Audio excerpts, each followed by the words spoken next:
Good morning, members of parliament, support staff, TV viewers, radio listeners, those following via social media, and members of the media. Welcome to this Central Committee meeting number 14 of today, Monday, March 13, 2023. We have some technical difficulties, so I would like to adjourn the meeting for 10 minutes. Meeting adjourned.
Welcome back.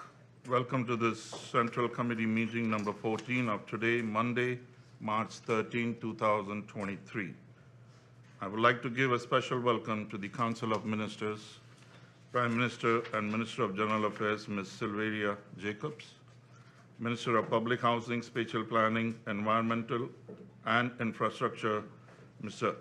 Egbert Duran, Minister of Finance, Mr. Ardwell Irion, Minister of Justice, Ms. Anna Richardson, Minister of Education, Culture, Youth and Sports, Rudolph Samuel, Minister of Public Health, Social Development and Labor, Mr. Omar Otley, and Minister of Tourism, Economic Affairs, Transport and Telecommunication, Mr. Arthur Lambrix, and their respective support staff. We have established a quorum of 13 members. Please stand for a moment of silence.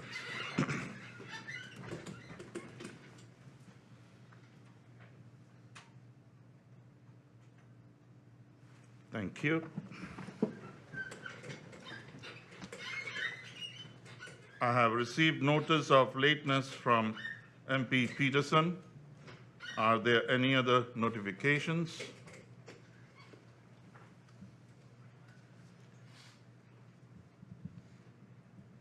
MP Sarah, you have the floor. Thank you, Mr. Chairman. Good morning to you. A good morning to my colleagues. A good morning to the ministers and their support staff, those in the Tribune, all tuned in to this Central Committee meeting in which we will start to discuss the draft budget 2023. Mr. Chairman, several events over the weekend are, in my opinion, cause for hope, and I would want to mention, although I'm sure there were more, I would want to mention the Sint Maarten Youth and their organization of the 2 days of volunteer work, bringing out approximately 1,400 volunteers. During the past week as well, there were many events recognizing women, empowering women by different organizations, and so I want to commend the organizations as well as the women who have been honored for their contribution and for their work in so many different fields and areas. Of course, I want to express my deepest sympathy to the family of the victims of the boating accident that took place in Anguilla.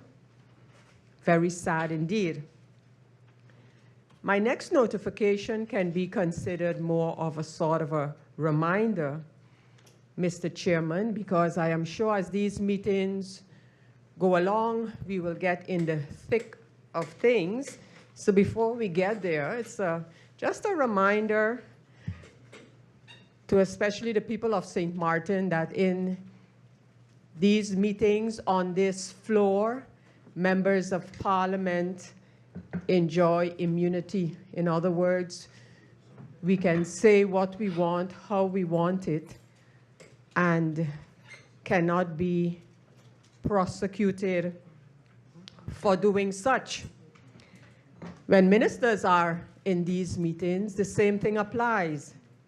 Ministers too enjoy immunity. So I say that, Mr. Chairman, also to make it known that I'm sure as we go along in these meetings that we will get some more fire-spitting episodes. And so just a reminder to the people, when you get these episodes, which I'm sure we will get more of, that everyone enjoys immunity in here. In fact, during the last fire-spitting episode, I was starting to feel important. The DP and the regeneration and the this and the other, but then I realized it really was not about me or DP at all. It was actually about one of the members of the COM sitting in front of us. So that kind of burst my bubble a little from feeling important.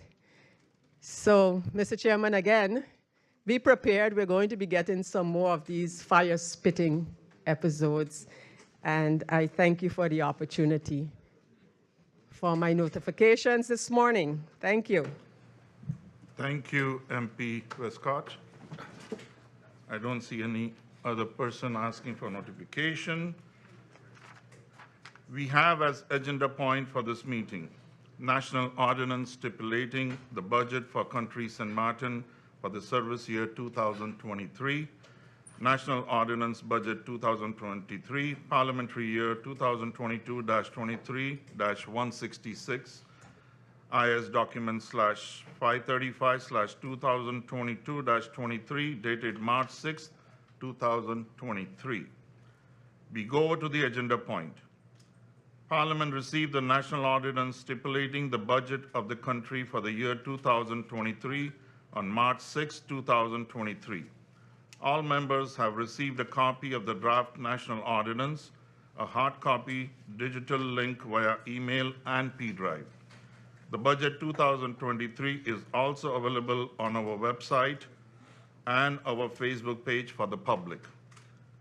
Before I give the floor to the Council of Ministers, let me explain how we will handle this Central Committee meeting. The entire Council of Ministers is present for handling of the draft budget 2023 in the Central Committee meeting. Each minister will give a presentation regarding the draft budget of their respective ministry. The ministers will follow the following sequence. Number one, Minister of Finance. Number two, Minister of Public Housing, Spatial Planning, Environmental and Infrastructure. Number three, Minister of Justice. Number four, Minister of Education, Culture, Youth and Sports. Number five, Minister of Public Health, Social Development and Labor. Number six, Minister of Tourism, Economic Affairs, Transport and Telecommunication. Number seven, Prime Minister and Minister of General Affairs. After the presentations of the ministers, the floor will be given to the members of Parliament to pose questions to the government regarding the draft budget 2023 per ministry. The members of Parliament will pose their questions per ministry. This will assist the Secretariat of Parliament in preparing the final report, and it will also assist the government apparatus in preparing the answers to the questions posed. The questions are to be posed in the following sequence. Number one, Minister of Finance. Number two, Minister of Public Housing, Spatial Planning, Environment and Infrastructure. Number three, Minister of Justice. Number four, Minister of Education, Culture, Youth and Sport. Number five, Minister of Public Health, Social Development and Labor. Number six, Minister of Tourism, Economic Affairs, Transport and Telecommunication. Number seven, Prime Minister and Minister of General Affairs. To be clear, all members will pose their questions related to the Minister of Finance. Once all questions are posed, we will then move over to the questions from members related to the Ministry of Public Housing, Spatial Planning, Environment and Infrastructure, and so on. For clarity, there has been one change to the memo that was sent by the SG. The Minister of General Affairs will go last instead of second. At all times during the answering of the questions, there will be at least two ministers present in the building in order to ensure that the meeting can run smoothly. Each minister will return maximum 2 times to answer questions that were posed regarding their ministry. Members will also be given the opportunity to pose clarification questions if necessary. Members of Parliament are encouraged to pose most of their questions in the first round if possible. Members of Parliament are also requested to submit their questions to the Secretariat of Parliament once you start to speak or after speaking on that same day. Submitting the questions will assist with quickly draft the final report. There will be a lunch break from 1 to 2 p.m., during which lunch will be served. There will be also a supper break from 6 to 6:30, during which supper will be served.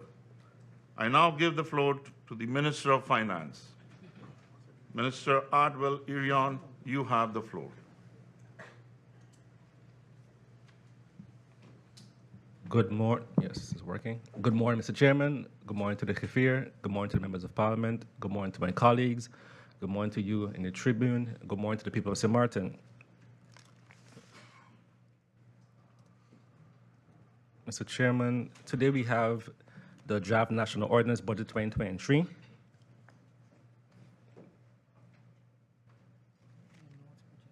No. Just checking, yes. The draft National Ordinance Budget 2023, which reflects the financial position, prospects, and policy intentions of country Sint Maarten for the year 2023. The presentation which will be provided by me will address both the budget 2023 as a whole and also other matters pertaining specifically to the Ministry of Finance. After my presentation is completed, the other ministers will give their insight into the specific budget for their ministries, as you mentioned.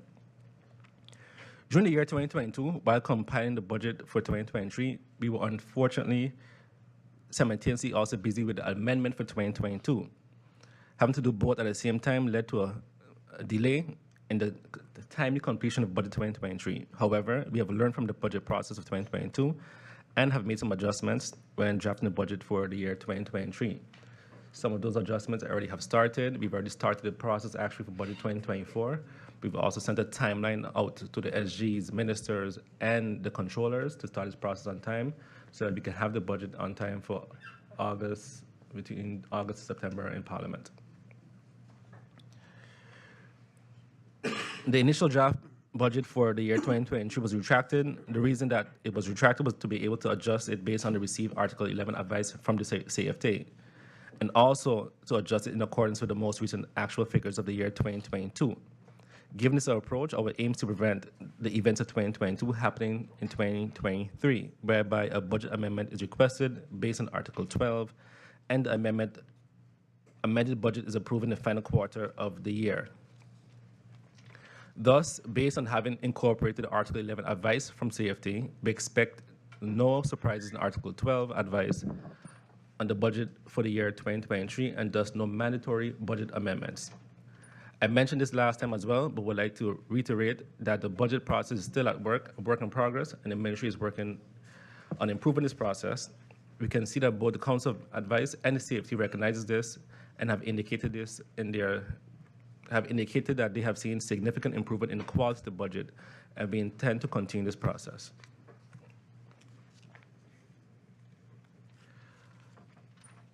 In my presentation today, we'll discuss first the vision and mission of the ministry, the key highlights in 2022, the policy priorities in 2023, the budget comparisons of 2022 and over the years, forecasted revenue and expenses, the forecasted detailed revenue expenses, capital investment expenses, and I will then conclude.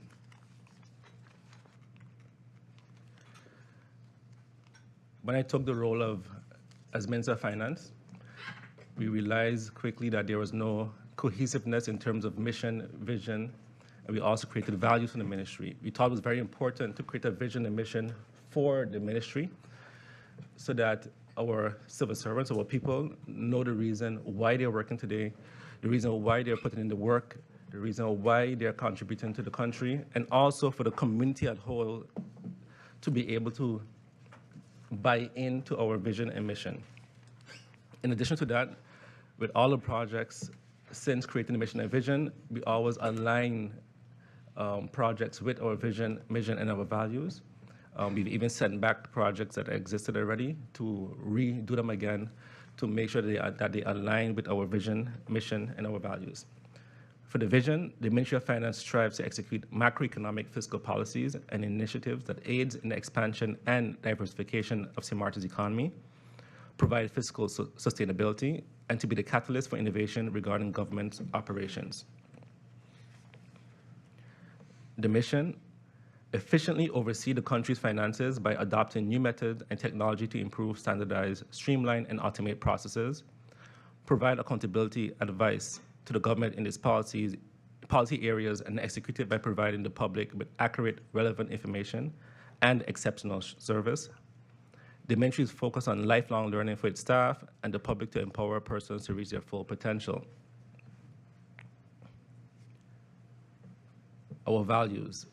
And our values, the acronyms say I care, where the I stands for integrity, always do the right thing. The C for collaboration, none of us is as smart as all of us. The A for accountability, we take ownership and accountability. The R for respect, we value our colleagues and the people we serve. And E for excellence, we always give our best.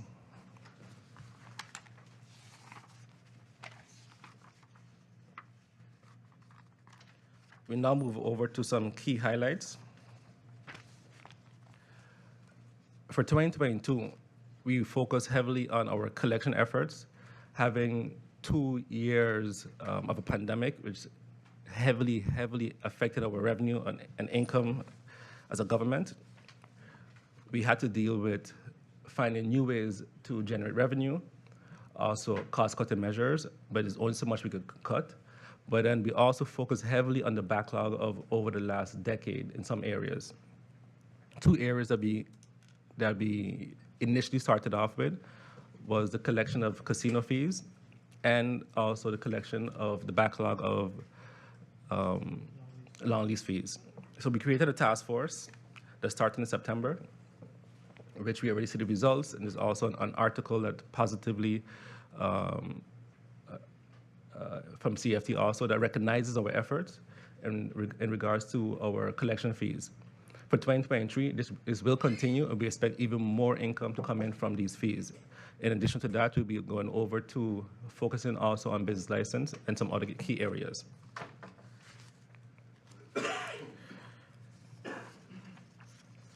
Another key highlight in 2022 was the 1-year anniversary of the Learn Smart program. The Learn Smart initiative was spearheaded by the Ministry of Finance during the COVID pandemic, which provided an environment for individuals stuck at home during the lockdown an opportunity to learn new skills or strengthen and/or professionalize ones for free.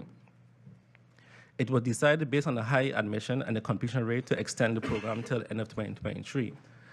I would also like to note that Coursera themselves also came to Sint Maarten, and they also recognized that Sint Maarten was one of the top producers in the Learn Smart program, or Coursera program, in the region and even some parts of the US.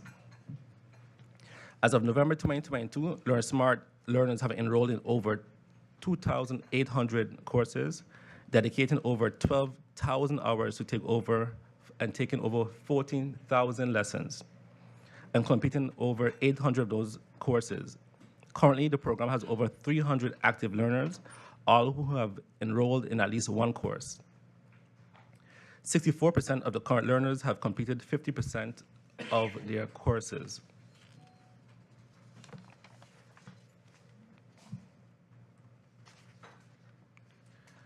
Another key highlight in 2022 was the National Youth Pitch Competition. Well, actually, the launch of the National Youth Pitch Competition.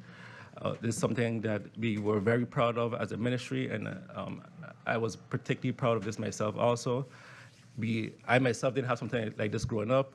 I grew up watching Shark Tank and Dragon's Den and so forth, and always wanted something like this to be implemented on Sint Maarten, but not just for adults, but actually starting at a younger age.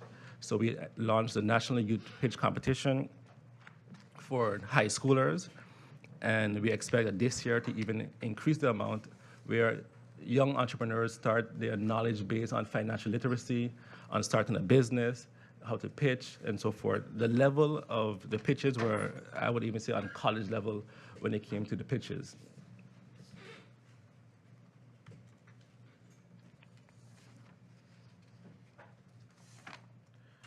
Another key highlight would be our support for SMEs in 2022. Through the Enterprise Support Project, the Ministry of Finance was heavily involved in also setting up, but also redirecting the concept of the Enterprise Support Project with a team at NRPB, focusing more on new startups. The the initial concept of the enterprise support project was actually for businesses that were affected during the hurricane. And when we came in, we also said, no, we want to focus on also giving new businesses an opportunity. So this was not the case initially. On top of that, we also streamlined it to make it easier for new businesses to get funding, and also with the support of the ESP program, have also supported credits with their training program, the Small Business Academy. The Small Business Academy has prepared hundreds of micro, medium to small entrepreneurs to prepare themselves for the world, for the market during a 10-week program. We also have supported via the Ministry of Finance Islandpreneur, which has done at least 3 to 4 events over the year in 2022 to support entrepreneurs, focusing more on the MSMEs.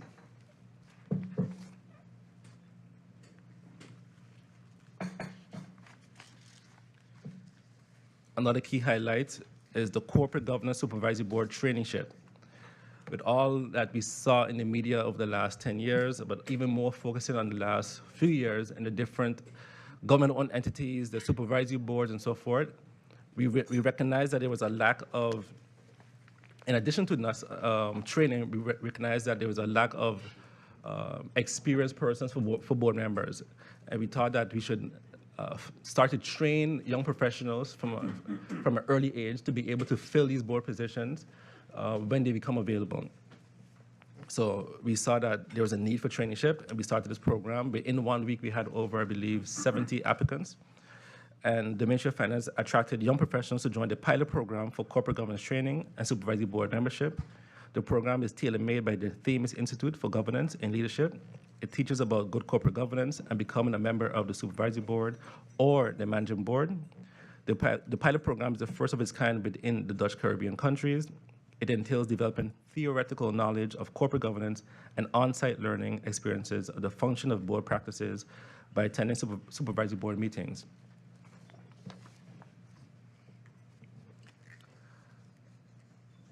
For those of you who have paid for your vehicle tax payment online, you've already experienced this process, and I'd like to also remind the public that the deadline already has passed, actually, so I'm hoping that you at least come and pay today. And today is also the pickup day for the plates, MNPs. Sint Maarten is actually the first country, the first between the Coast Islands of Curacao, Aruba, and Sint Maarten, the first government actually to be able to fully pay for any services online. This is a feature that the Ministry of Finance developed last year for vehicle tax payment, which has already processed over, I believe, 2,000 processes online. Anyone that has done it, even showed the Minister of VSA last week, or 2 weeks ago, the process. He was very surprised how efficient it was. But the more important aspect of this, developing this process, was the fact that now other ministries are able to use the same process that we developed. So based on the vehicle tax payment, now the VOG from Justice now is also online, which you can pay fully online. Business license will be coming online soon, which you could fully pay online. And we expect, or we are hoping to have at least 60 to 7% of all the other ministries that have payment services to be online this year. So I think that was a very important step for us in terms of online payment.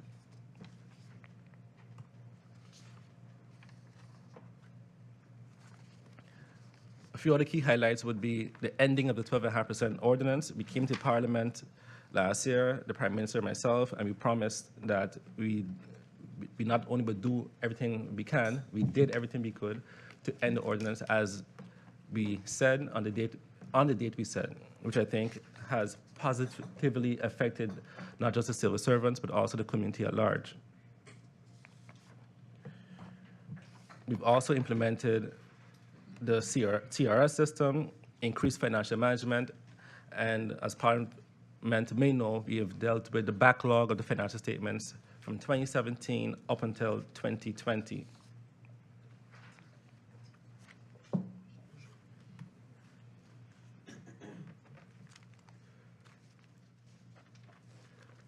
The policy priorities for 2023,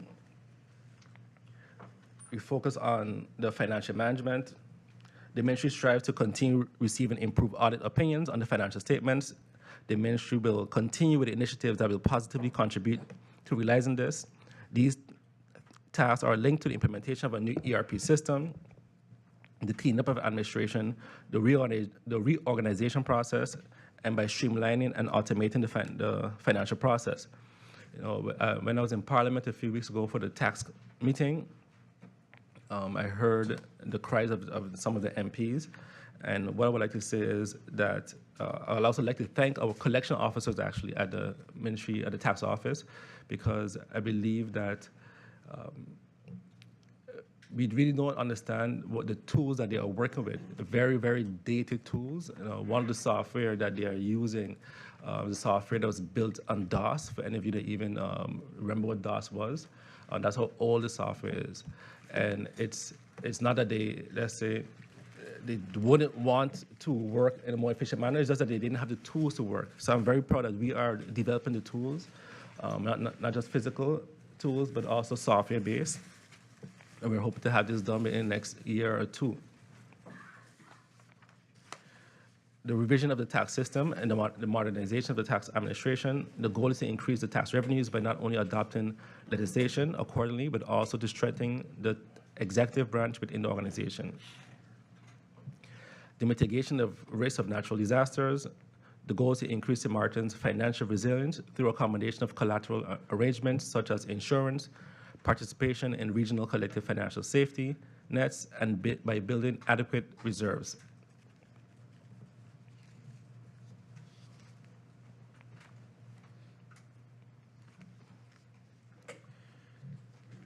Now we go over to budget comparisons 2023 versus 2022.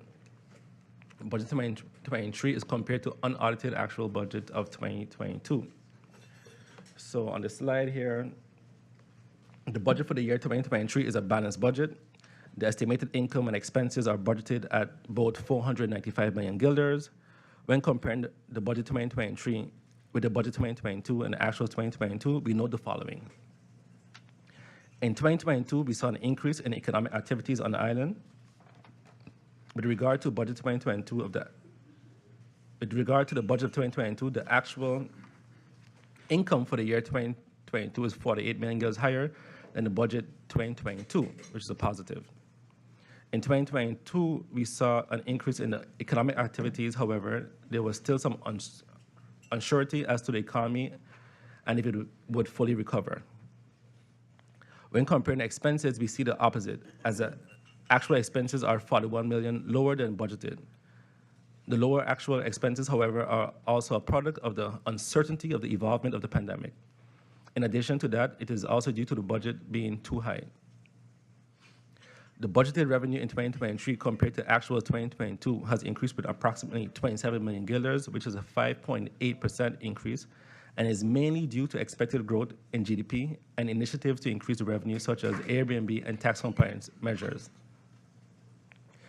The budgeted expenses in 2023 compared to the actual 2022 has increased with approximately 16 million guilders, which is a 3.3% increase, and is partly due to vacancies, which are budgeted for, but which are not all accounted for in 2022, as not all key vacancies have been filled. It is also partly due to increase of goods, of services, which is partially due to inflation. So as I mentioned before, as you see here in budget 2023 is balanced. Here we have the pre-draft actuals of 2022. And this was what we had in the budget amendment, which was a drastic difference in regards to our actual income and the budgeted amount and the actual income.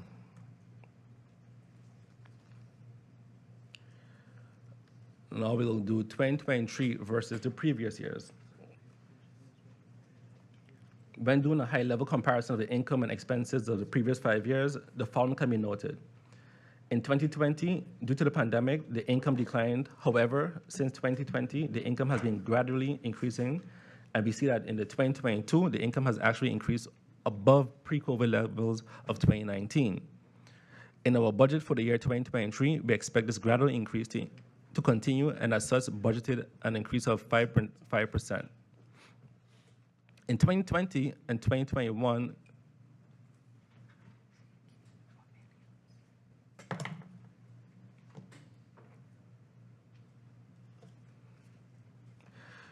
we see high peaks in expenses. This is, of course, due to the pandemic, and this relates to SRP expenses. However, when comparing the 2022 expenses to the pre-COVID level, we see that they align. In our budget 2023, we estimate a 3.3% increase compared to 2022.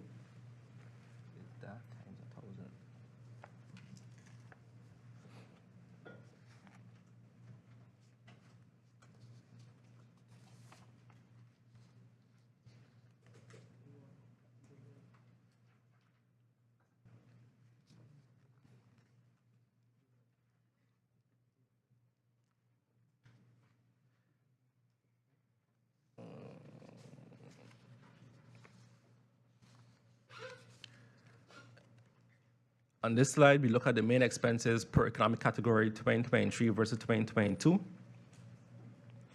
If you look at budget 2023, we have put it at 218 million guilders. If you look at the budget amendment 2022, which was 227 million guilders, and when we look at what we actually spent up as unaudited information for 2022, it came up to 208. I'd also like to note for budget 2023, what we did, we looked at the last 5 years in terms of what we actually spent, so the audited financials of the last 5 years to develop a more accurate budget for 2023. And then we look at goods and services, 124 million versus what we actually spent in 2022, 110 million.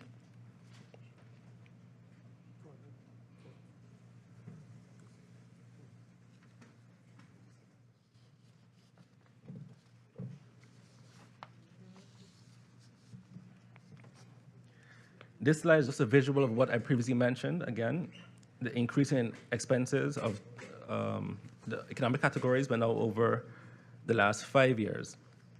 So now you could clearly see our expenses over the last 5 years in terms of personnel expenses, goods and services, and subsidies. I'll also like to mention, you see the peak in the 2020 and the 2021. This is also due to COVID because we gave out subsidies through the SSRP.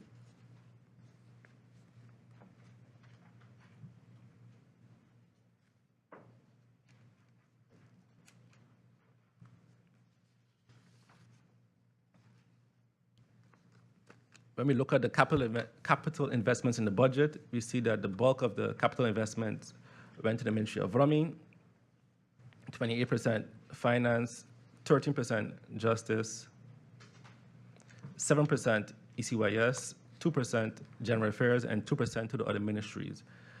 This is based on the capital expenses that were above $1 million guilders. The total capital investments for the year 2023 amounts to 91 million guilders. We have worked very hard on making sure that the capital investments are substantiated and have only included such investments in the budget for the year 2023. The following 3 ministries are expected to have the largest capital investments for the year 2023. The Ministry of Rummy, the Ministry of Finance, and the Ministry of Justice, as I previously mentioned. However, each ministry has investments included in the budget for the year 2023. The largest investments relates to the sewage network expansion, purchase of the new systems, road improvements of phase 1, and the prison. We look forward to receiving a positive advice from the CFT on investments as included in budget 2023 to be able to execute the much needed necessary investments as it has been more than 7 years since we received a CAPEX loan to execute investment. I'd also like to note that we also had a positive advice for CAPEX in 2022 from the CFT.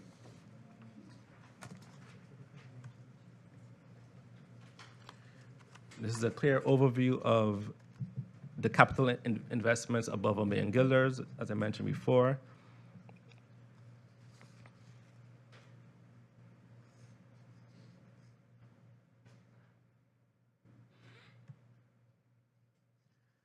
And Mr. Chairman, I'd like to thank you for your attention, and I look forward to the questions from members of Parliament.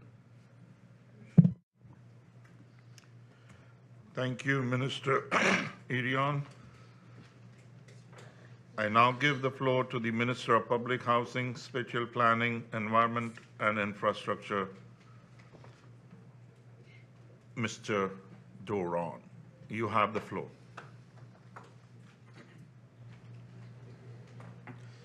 Thank you, Mr. Chairman. Good morning to you, Prime Minister, colleague ministers, members of Parliament, members of the media, and a special good morning to everyone following here and abroad. I'm here before you today with a feeling of excitement and motivation, Mr. Chairman. Excitement as I look back while preparing this presentation and seeing the progress made within the ministry over the last years. Progress that I can say directly benefit the people of Sint Maarten. This has me feeling motivated. I am motivated to continue working on the plans we have set to improve our infrastructure, protect our environment, and ensure policies are in place to protect all we do for generations to come. I was reminded while preparing for this debate that we were faced with insurmountable challenges from a natural disaster and the pandemic. The data shows that while there are no cruise ships, no major airlift numbers in tourism stopped, it was construction that helped keep us afloat as a country. In 2022, over 230 permits were issued. They yielded just over 1.1 million guilders in permit fees and represented 250 million guilders in estimated construction costs. The ministry came together and assisted across departments because we realized the importance of keeping the economy moving forward. It was then, not now, that we saw the strength of this island, by extension, her people, a strength that has fueled and will tenacity to continue to develop our nation. This is why I have paid attention to things like development of the spatial development strategy. This strategy, which has been presented in Parliament, envisions our national spatial planning until 2030 and provides guidelines on how to carry out this vision. It is vital now that we put in place policies that will be needed, as we are the ones responsible today for our actions or inactions. These actions play a vital role in our country and how it will look in years to come. The solidifying of the relationship with Sint Maarten Housing Development Foundation was key in enabling us to develop further affordable homes to meet the needs of our growing population. Together, we have seen complete renovations in Belvedere, something that has never been done since its inception decades ago. We also look forward to housing developments in the Foga and Hope Estate, details of which I will share later down in my presentation.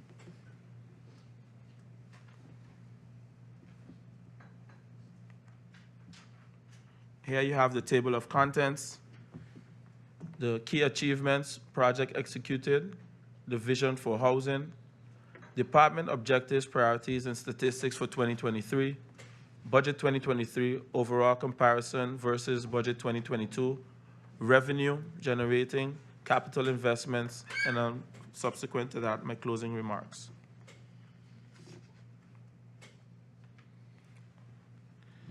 The demolition of the former post office building, our continuation of the car wreck removal project, as we know that this is an issue that has plagued our island for quite a while. Introduction of aquafalt for road patching works, which is a material that was introduced last year and has proven to be very effective and efficient. Renaming of the Carnival Festival Village to the Jocelyn Arndale Festival Village. The Copper Drive and well restoration in St. Peter's area. The pathway and installation of the lights. Establishing of the building codes, the Spatial Development Strategy 2022-2030, as I just mentioned, cost-cutting measures in the wastewater treatment plant, the underground cabling project that is taking place now, which will improve our resilience as a nation when faced with any sort of natural disasters, facilitating additional temporary parking in Phillipsburg, the country sewage master plan, and last but not least, the establishment of the Nature Policy Action Plan 2022-2025. There are much more achievements, Mr. Chairman, but I choose to highlight these for the following reasons, which will be highlighted in my presentation.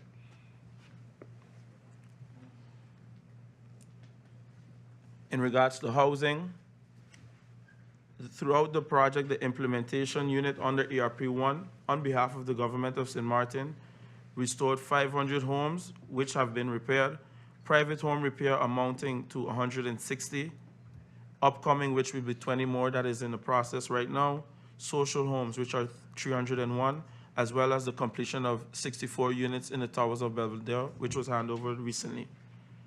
The complete upgrading and repairs to the 11 shelters, which I've been a big proponent of, as I can recall standing here in this room as a member of parliament, pushing hard for this to reach where it is now, and I'm just glad to be part of that process and also thank all the stakeholders involved in making this become a reality. In respect to Hope Estate, through the housing project under the trust fund, the ministry has committed to issuing the Hope Estate lot as part of the contribution for the development of homes on a social aspect. The project is under the preparation phase. In essence, $20 million has been allocated for the project. The development includes constructions of homes, institutional strengthening of SMHDF, and policy development for expanding of the housing vision for Sint Maarten. In the coming weeks, I will be traveling to Washington, D.C. for the steering committee meeting to further review the essential projects related to the ministry. With respect to the Foga land, the ministry intends to further develop the lots known as Foga. This project is in the early stages of the concept development, and in the coming months, more details will be published on the way forward. With respect to the vision on housing, the ministry's vision where housing is concerned focuses on the following aspects: stimulate and promote home ownership by all possible means, create sustainable, safe, affordable, and attractive neighborhoods which cater to the persons with stable or joint income, actively approach residents and landowners to implement proper infrastructure. This has been plaguing us for quite a while. Strengthening the institutional capacity of the Ministry of ROMI by hiring the relevant expertise and introducing a housing policy. Commitment in updating the existing performance agreement with SMHDF, which was signed on the 23rd of July, 1997.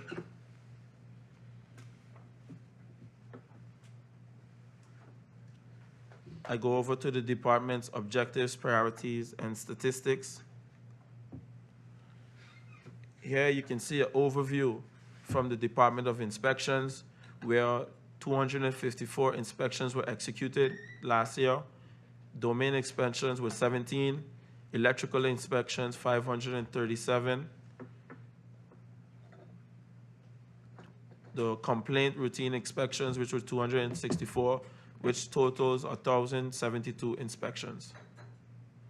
The total inspection revenue for last year is almost 83,000 guilders. The 2023, the department's objective is to continue development of personnel and implementation of administrative enforcements.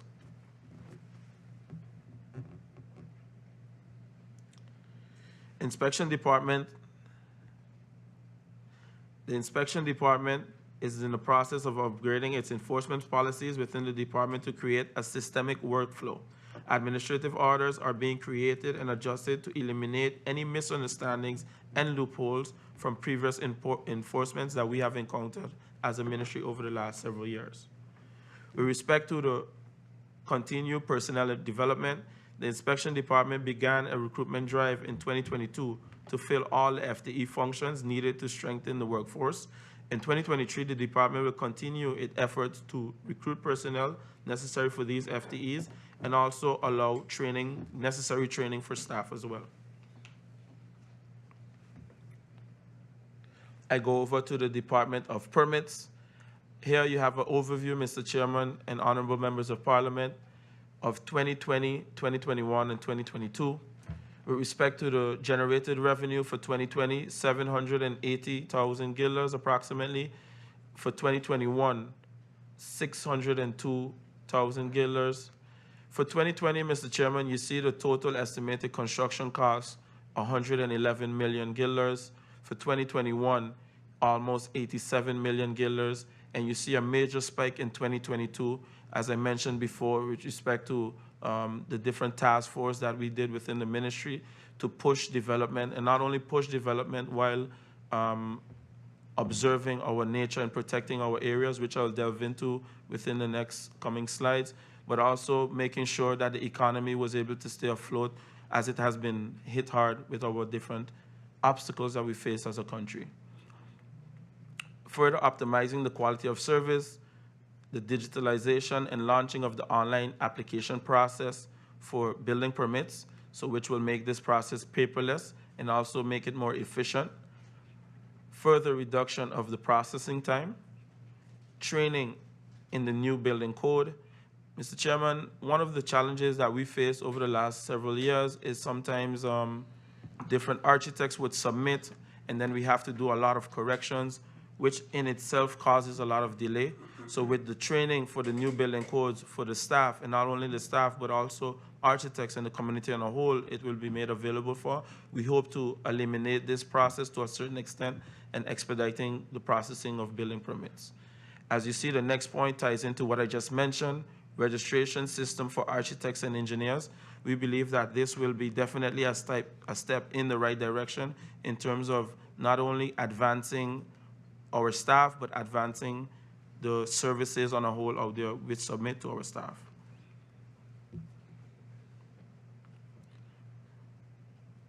I go over to the policy department. Implementation of the building codes, which is, as I mentioned, internal training and external training. The ministry has planned an educational trajectory for the implementation of the building code, which I have mentioned previously. It will take place in May of 2023. The building code will go officially into effect as of July 1st, 2023. Training will be provided by the building code experts from the gemeente Rotterdam over a period of 2 weeks to the relevant internal departments, which will be permits, inspections, infrastructure management, new projects, and also policy. And the public will also receive training, as I just mentioned. With respect to the VROMI ordinance, LVV, the ordinance has received advice from the Council of Advice. The ministry is busy reviewing this advice and adjusting the ordinance accordingly. As VROMI is short on legal advisors, external assistance will be needed to finalize our ordinance. With respect to the zoning plans, the ministry is currently establishing a roadmap for the merging of the 13 zoning plans into one zoning plan covering the whole Sint Maarten. We anticipate to present a draft of this plan by the end of 2023. With respect to identifying protected areas, little key, the ministry is currently seeking to establish and further regulate a nature park in Sint Maarten. This nature park will be located on the wetlands of Simpson Bay Lagoon and includes the inlet commonly known as Little Key and will therefore bear the name Little Key Nature Park. This is also in the final stages. Here, Mr. Chairman, honorable members of Parliament, is an overview of the Department of New Projects. These are ongoing projects that we have. The finalization plans and implementation of the wastewater treatment plant for Coal Bay KB, the completion of the Dutch Quarter Sewage Upgrade Project, the demolition of the former government building, the upgrading of the Prince Bernard Bridge, the upgrading of all 14 roundabouts on the island with management agreements for maintenance purposes, the realization of additional parking in Philipsburg, the replacement of all damaged guardrails on the island, the realization of an elderly pathway and also for the disabled at the Great Bay Beach, the further upgrading and implementation of various drainage and sewage projects island-wide, the realization of a multipurpose shelter in the area of Hope Estate, projects that the ministry is assisting other ministries within government with, the Department of New Works, is the repairs of the Simpson Bay Fish Market, the rebuilding of the Philipsburg Marketplace, the preparation plans for the new Point Blanche Prison, repairing of the roof of Martin Luther King School, and repairing of the roof of the Aranya School. Also repairing the Jocelyn Arnell Festival Village.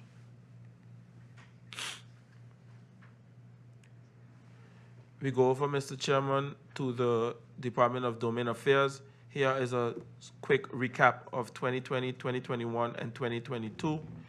In 2020, Mr. Chairman, we were able to set a record for the most income in the last 6 years at that time. We increased that by almost 500,000 guilders in 2021. And here in 2022, you see a slight decrease.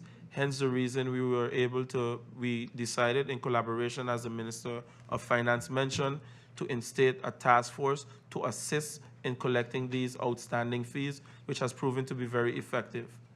The total collection for long lease revenue in January and February is already at 1.1 million guilders. 2023 department objectives: continued strengthening of the department with continued hiring of new personnel, because that is definitely a challenge that we face across the board within the ministry. The Department of Domain is continuing its drive to recruit suitable persons to strengthen its workforce, and projecting to have the necessary FTEs all filled before the end of 2023. We're also in the process of implementation of online processes and procedures, which will be done or scheduled to be done within the third quarter. I go over, Mr. Chairman, to Infrastructure Management Department, the annual road patching paving program, the improved concept development of roads from road patching and road resurfacing, the assessment of our infrastructure to collaborate with the private sector, our solid waste reform, and ambitions, although budget constrained, to street names, street signage, directional signage, and road markings.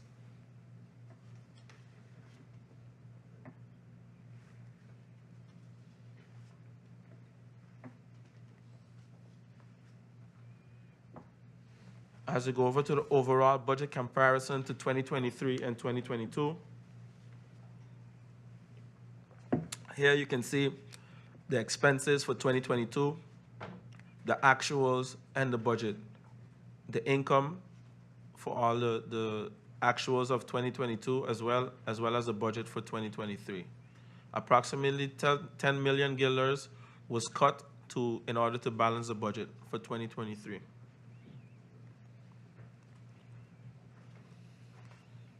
I go over now, Mr. Chairman, to revenue, the public housing, spatial planning, environment, and infrastructure. As I mentioned, you can see a clear overview of the long lease canon, the concession income from GEBE, the inspection department on the electrical inspections installation, the building permits department on the permit fees, and infrastructure management with respect to septic truck fees and also burial fees. Here you can see the budget, the actual, and also the new budget for 2023.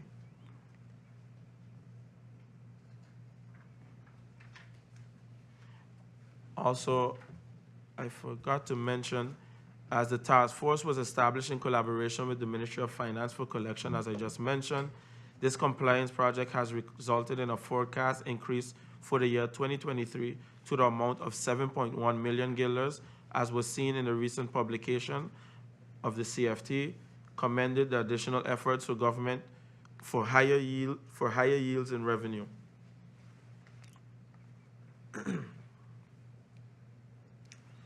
Here, Mr. Chairman, there's an overview of expenses per economic category, the personnel expenses, the budget, the actuals, and the actuals for the budget for 2023. Temporary personnel costs is at 25,000 guilders. Goods and services has gone from 29 million to 20 million guilders.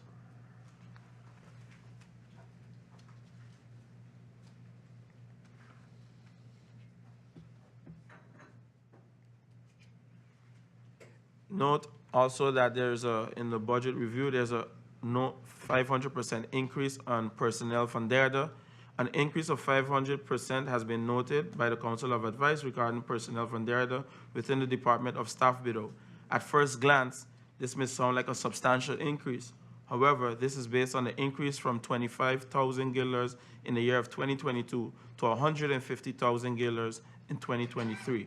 This amount was raised due to the lack of capacity and staff within the ministry to deal with several governmental projects which require supervision, project management, and also technical expertise. For example, upcoming projects like the Dutch Water Sewage Project and the hard surfacing of roads and side roads concreting. Mr. Chairman, I move on to the capital investment projections for 2023. As the Minister mentioned, the Ministry of ROMI has the biggest amount within the capital investment overall. Main roads at approximately 5.7 million. The hard surfacing of dirt roads, approximately 4.7 million. The upgrading of the Prince Bernard Bridge, which is at 550,000 guilders. The Dutch Quarter remaining works, which is at estimated 3.2 million guilders. And the expansion of the sewage network with co-financing at 27 million guilders, which brings us to a sum of 41 million guilders for 2023 under the cap of capital investment.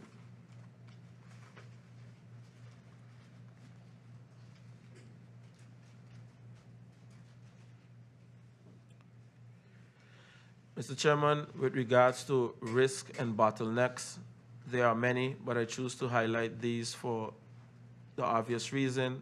There is a situation where we are running out of space at the cemeteries. I've been sounding the alarm for this just over a year ago and more so in the recent months. And we are busy as a ministry, and not only as a ministry, as a government, to seek land in different ways and means to deal with this situation that we're facing. I mentioned a couple of weeks ago that lack of preparation has brought us to where we are today. However, at the helm now, I will see to it, and my colleagues as well, jointly to make sure that this situation is dealt with and always dealt with in the best interest of the people of Sint Maarten. With respect to our challenges of staffing, I've mentioned it over and over within the presentation, and I think there's no secret. However, I must take my hat off to the staff that push through with the limited means and resources, and even do double or even triple functions at times in order to see to it that the services are met. Thank you to the ministry and also the cabinet for that. Mr. Chairman, I'm not only going to talk about the challenges, but also highlight the opportunities. The points: revision and implementation of the aesthetics policy, the introduction of a beautification committee, contribution to the Hope Estate multipurpose shelter, review of department tasks, trainings and courses, and establishing of a road fund. With respect to establishing an aesthetics policy, in recent years, the built-up area of Sint Maarten has expanded rapidly. Many developments on the island usually take place organically rather than according to a set plan. With the recent establishment of the Spatial Development Strategy Plan and the need for an environment which is clean, whole, and safe, the ministry aims to establish an aesthetics policy. The policy would allow beautification, which will expand the development of a beautification committee that will promote, facilitate activities, improve the appearance of the infrastructure and potential developments on the island.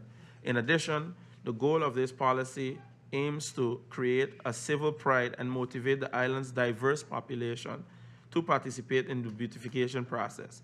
Once this is formally established, the general public will be informed of the initiatives that will be coming. With respect to the contribution of the Hope Estate multipurpose shelter, the ministry recently obtained a designated plot of land of Hope Estate to develop a multipurpose shelter. The overall objective of the shelter is geared towards improving the safety and health of the population of Sint Maarten. This project is being financed by PAHO. In regards to the reviewing of the departments and the tasks, SOAB conducted a business case optimization for the Department of Domain Affairs, and we would like to have this case reviewed and updated. It is the objective of the ministry to have similar assessments carried out in the following priority departments: infrastructure management, permits, and inspection. In order to reap the benefits of the valuable reports that will result from the assignment with SOAB, the ministry will seek to support and implement the advice given. In terms of the process to redesign and descriptions, the work descriptions, there's a lack of documented procedures and processes within the ministry. The ministry will be seeking support in documenting the essential processes to eliminate ambiguity and provide clarity to all stakeholders involved.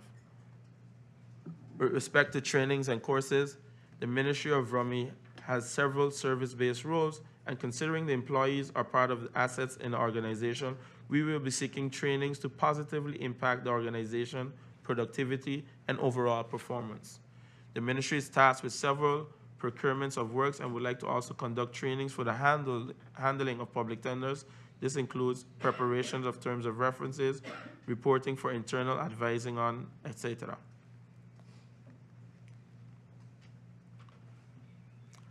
Mr. Chairman, honorable members of Parliament, people of St. Maarten, this brings me to the end of my presentation for the Ministry of Rummy.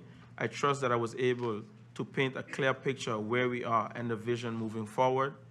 Yes, there will be challenges, but I'm confident that if we maintain the focus of our vision, we will accomplish it.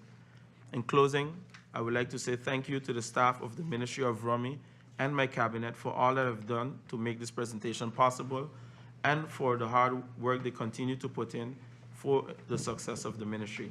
I also would like to say thank you to the members of Parliament for ensuring that this budget is passed so that we continue to work for the people of St. Maarten. God bless St. Maarten, and thank you, Mr. Chairman. Thank you, Minister, for your presentation.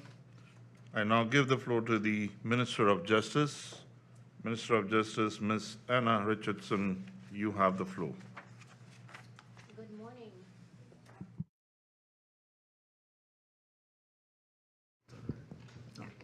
Good morning, Mr. Chairman, members of Parliament, Secretary General of Parliament, colleague ministers, my support staff, those of Parliament, the listening and viewing audience, and of course, a special good morning to all senior citizens. This morning, on behalf of the Ministry of Justice, I will make my presentation to cover our mission and vision, key achievements in 2022, policy priorities in 2023, other matters, overall comparison of our budget between the years of 2019 to 2023, expenses, projects and activities, capital investment expenses, and I will then conclude. Mr. Chairman, through you, I'd like to bring about the vision and mission of the Ministry of Justice.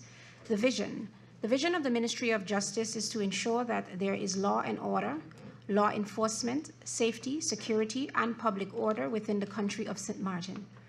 Our mission is to create the conditions necessary for maintaining safety, security, and upholding law and order, and to guarantee the legal certainty of the community of St. Maarten. On screen, you'd be able to see a structure of how this ministry is composed. The Ministry of Justice is comprised of 9 departments. There are planned changes to the LIOL, it's actually in the pipeline, to formally establish the Court of Guardianship as well as our Executive Protection Unit or service.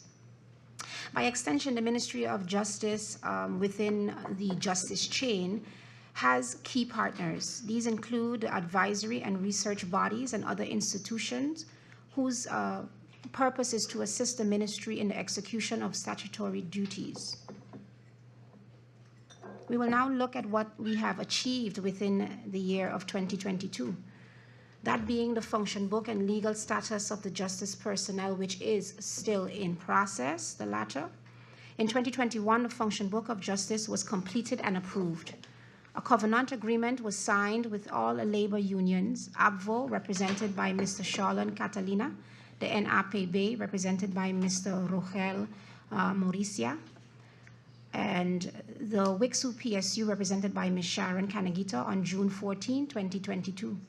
Therein, the legal position, or the draft legal position regulation, compensation packages and benefits for the police force of St. Maarten, as well as the national detectives and immigration officers, and further cooperation on personnel legal position issues were agreed on. In this covenant, all parties agreed on a 3 to 5 year payment disbursement plan to the employees who are owed retroactive corrections. The decree of enactment for the function book and the draft legal position regulation for the personnel of KPSM, national detectives, and border supervision, as well as the salary scales, have been finalized. We know that these were submitted to the governor in December. However, the ministry needs to present the governor with an overall of the expense that it will be in following with the Kingdom law to know, one, what the retroactive payment will be, and further, two. Minister, one moment. Point of order. Good morning, Mr. Chairman. Point of order. The presentation that we received from the Minister of Justice, the Ministry of Justice, is it's not the same as what is being viewed online. I think there's a little mistake. It's reference IS 563. I think it's some of the slides are. I see some of them general affairs slides mixed up with it, so I'm not able to follow. So it's regarding IS 563 that was sent. It was it says here Ministry of Justice, but when I continue, I see stuff from General Affairs. It's not the same. Thank you, MP Yes. Grisha, Halligan Martin, for pointing out that. We'll take a brief moment break for 5 minutes to rectify that. Meeting adjourned for 5 minutes.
Welcome back. Minister, you have the floor. Pleasant good morning once again. We did establish those pleasantries prior to our. Yeah, good. Thank you so very much. We did have our pleasantries and protocol being established prior to our brief adjournment. But I just like to, Mr. Chairman, through you, go back to making mention of what the Ministry of Justice vision and mission is. And if you'd permit me, yes? So the vision of the Ministry of Justice is to ensure that there is law and order, law enforcement, safety, security, and public order within the country of Sint Maarten.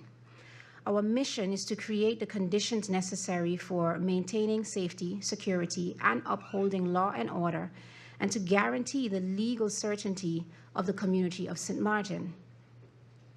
On screen, you'd be able to see the structure of the Ministry of Justice.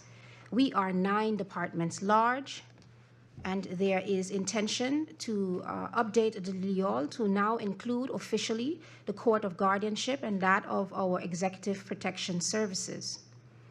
By extension, within the justice chain, we have some key partners. These include advisory and research bodies and other institutions who assist the Ministry of Justice in the execution of statutory duties.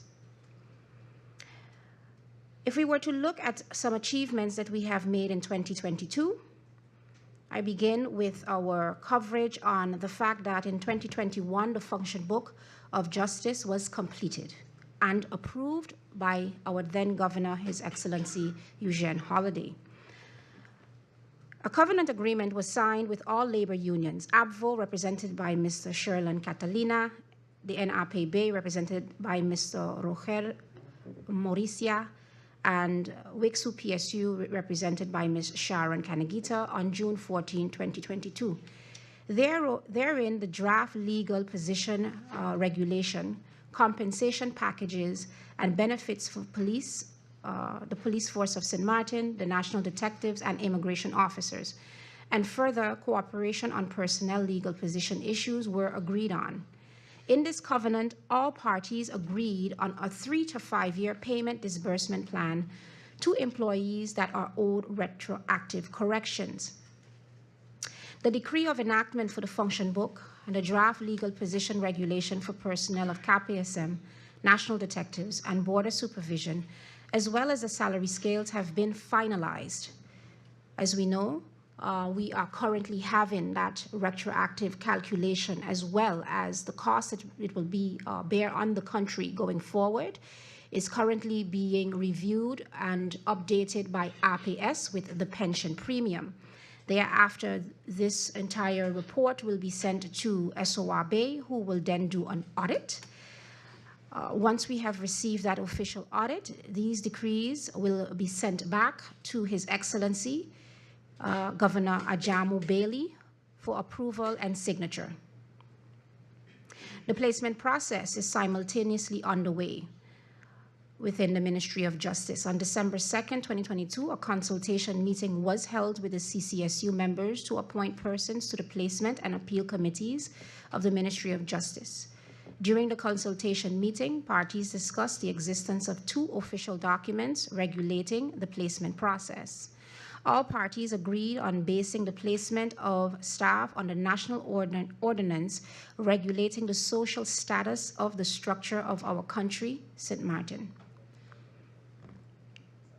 In 2022, we achieved with the swearing in of justice staff. There have been several graduations and swearing in ceremonies in the ministry throughout 2022. There was a swearing in ceremony for the class of 2012 and 2014.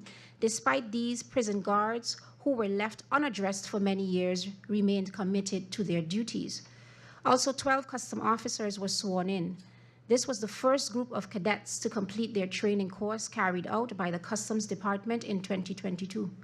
We also, in the earlier part of the year, swore in 18 new cadets of the Py22-23 class of 2019 as police officers. Achievements as well. and improvements at the Point Blanche Prison House of Detention. The attention that Point Blanche Prison has received from the Ministry of Justice over the last 3 years has been far greater than in any period prior to that.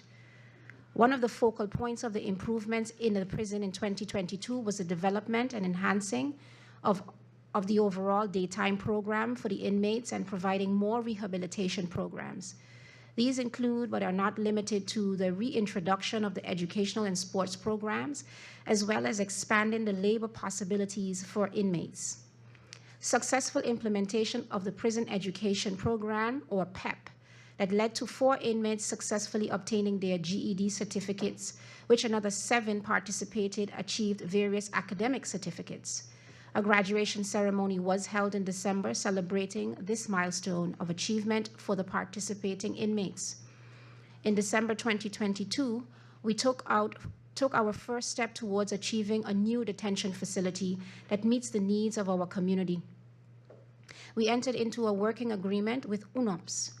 As recent as Monday, January 23, 2023, my person in the capacity as Minister of Justice, together with Prison Director Mr. Stephen Carty and support staff, welcomed the second mission of UNOPS back to Sint Maarten. This second visit by UNOPS was dedicated to engaging with key stakeholders for the planning and design phase of the new prison and the groundwork for the establishment of an UNOPS office on Sint Maarten. The discussion held of the mission and the working group sessions will help to mobilize the project expeditiously by identifying the key components that needs to be addressed in order to ensure timely implementation of phase 1 of the project. A collaboration with SYIB, the Ministry of Justice and Sint Maarten Development Fund, led to the establishment of a new youth residential home of Sint Maarten in our Dutch Quarter area. We also launched the first ever anti-counterfeiting and intellectual property conference. The Ministry of Justice hosted Sint Maarten's first anti-counterfeiting and intellectual property conference on September 29th and 30th, 2022, to address the sale of counterfeit items and bringing awareness of the importance of intellectual property protection.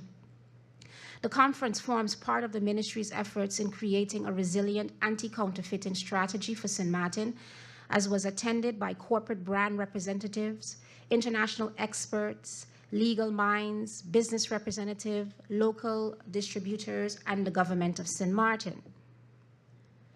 Pursuant to Article 2:324 of the Criminal Code, he who intentionally imports, transits, exports, sells, offers for sale, delivers, distributes, or has counterfeit goods in stock shall be punished with a term of imprisonment not exceeding 1 year or a fine of the 3rd category of up to 250,000 guilders. This allows the ministry the ability to enforce an already existing legislation. We also successfully established on October 14, 2022, the towing policy of the Ministry of Justice. In the National Gazette, this can be found. The absence of a clear parking and towing policy plan in Sint Maarten had been causing challenges for a number of years, including transport disarray, abandoned cars, and a problematic towing practice. The Ministry of Justice is tasked with realizing effective enforcement of parking offenses and the promotion of public road safety. As such, a transparent and ambiguous towing policy is essential in achieving those goals. In addition to, on September 30, 2022, the new weapon policy of the Ministry of Justice was established in the National Gazette.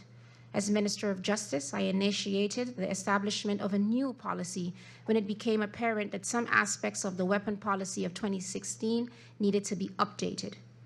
Relevant stakeholders within the Ministry of Justice, such as KPSM, the Public Prosecutor, and Customs Department, were included in drafting of this new policy.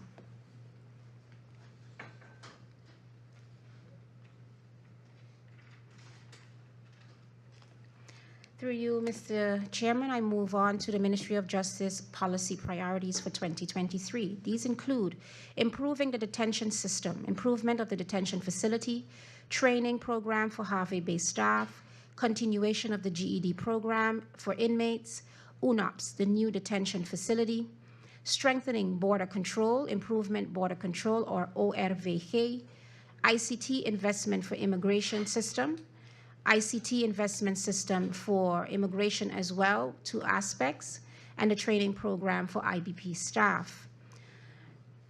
The policy priorities of 2023 have been set on the backbone of our ministry's vision within the context of statutory duties of the Ministry of Justice as outlined in legislation.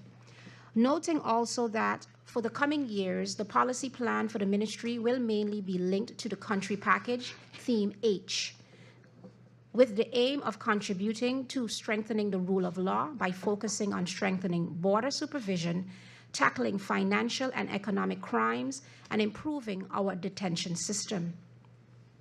We will be improving our detention facility and system with the support of our kingdom partner, the Netherlands, through much needed financial support and technical support as needed. The recent agreement signed with UNOPS will ensure that the end goal where Sint Maarten will attain a detention facility not only meets the CPT regulations safeguarding human rights, but also ensures the need of Sint Maarten in meeting the demands to assure safety, security, and public order, whilst combating recidivism through an effective reintegration program. Maintaining the balance of these objectives has for many years presented growing challenges. Today, we continue to rise to each challenge with a solution. However, I firmly believe we are on the path of achieving a detention system that remains in balance. In 2023, we will be continuing our efforts to execute improvements to the current facility, which aims to improve the environment for both our staff and the inmates as they serve their sentenced terms. We will be executing a training program for our prison personnel and will continue the GED program amongst the inmate population, whilst the continued strides are made in collaboration with UNOPS on achieving our end goal. In the context of strengthening border supervision, the ministry has slated a continued plan of approach under the umbrella of the mutual agreement with our kingdom partner. The needed investment to achieve the strategic goals as outlined in this plan are financed through direct funding from the Netherlands. Also slated are capital investments into the system, which will support the aim of strengthening our immigration and border supervision through effective systems that generate intelligence, safeguard accuracy, ensures promptness, and guarantees effective governance. Through you, Mr. Chairman, another extension of our policy priorities for 2023 is the tackling of our financial and economic crimes. The National Risk Assessment is currently underway. The upgrade of an anti-money laundering application and hardware for the Financial Intelligence Unit, or FIU. On the objective of tackling financial and economic crime, Sint Maarten is conducting a National Risk Assessment, or the NRA. This will assist Sint Maarten in identifying the primary concern for money laundering and terrorist financing risks that we may have. This assessment is a great undertaking and requires the cooperation and active involvement of all stakeholders throughout our economy. Further, with the aim of strengthening the Financial Intelligence Unit of Sint Maarten, or FIU, the needed financial investment support from the Netherlands is sought to execute the project plan, which aims at improving the division's ability to tackle financial and economic crime. This project has a total financial investment scope of approximately 1.8 million guilders, with 4 phases to be executed over approximately 30 months. Mr. Chairman, through you, I'd like to move on to our legislative agenda for 2023. Current legislation at Parliament, Ordnance Criminal Code Procedure, the Wetboek van Strafvordering.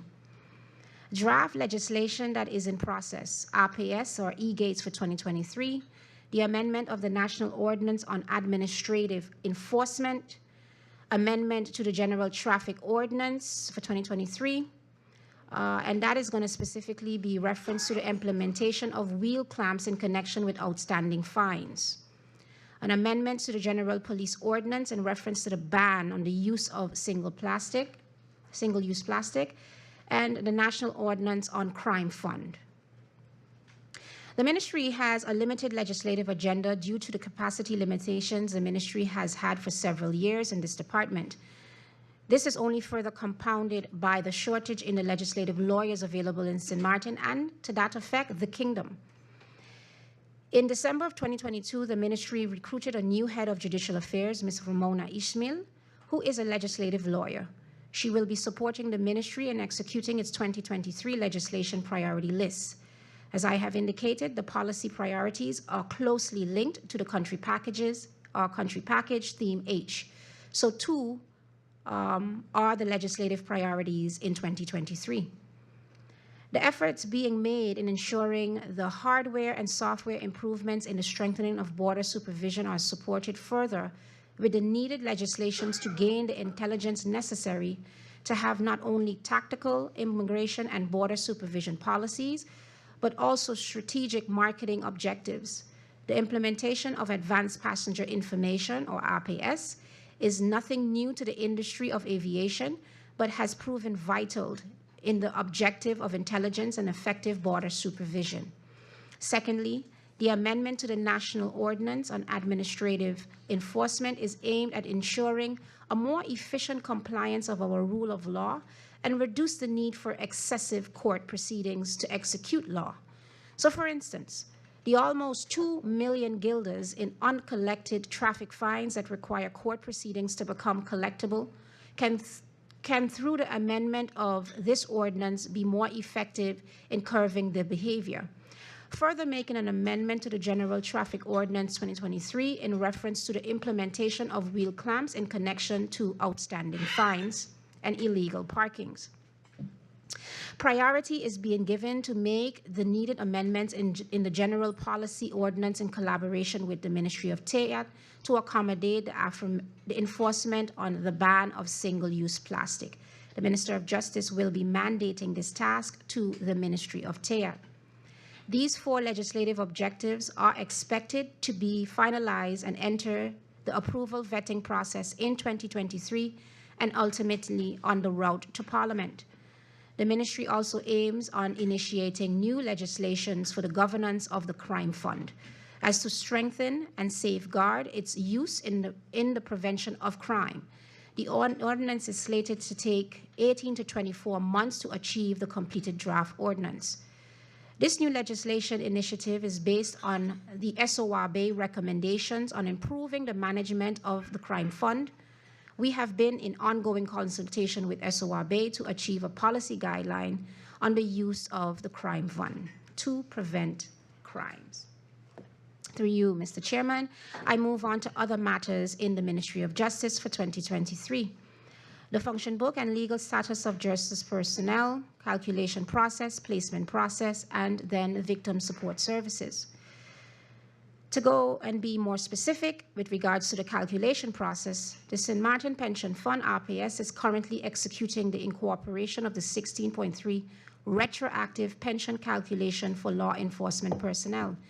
This is the last part of the calculation process to establish the full depth amount the government of Sint Maarten will have to pay law enforcement personnel over a 3 to 5 year period as agreed in the established covenant agreement.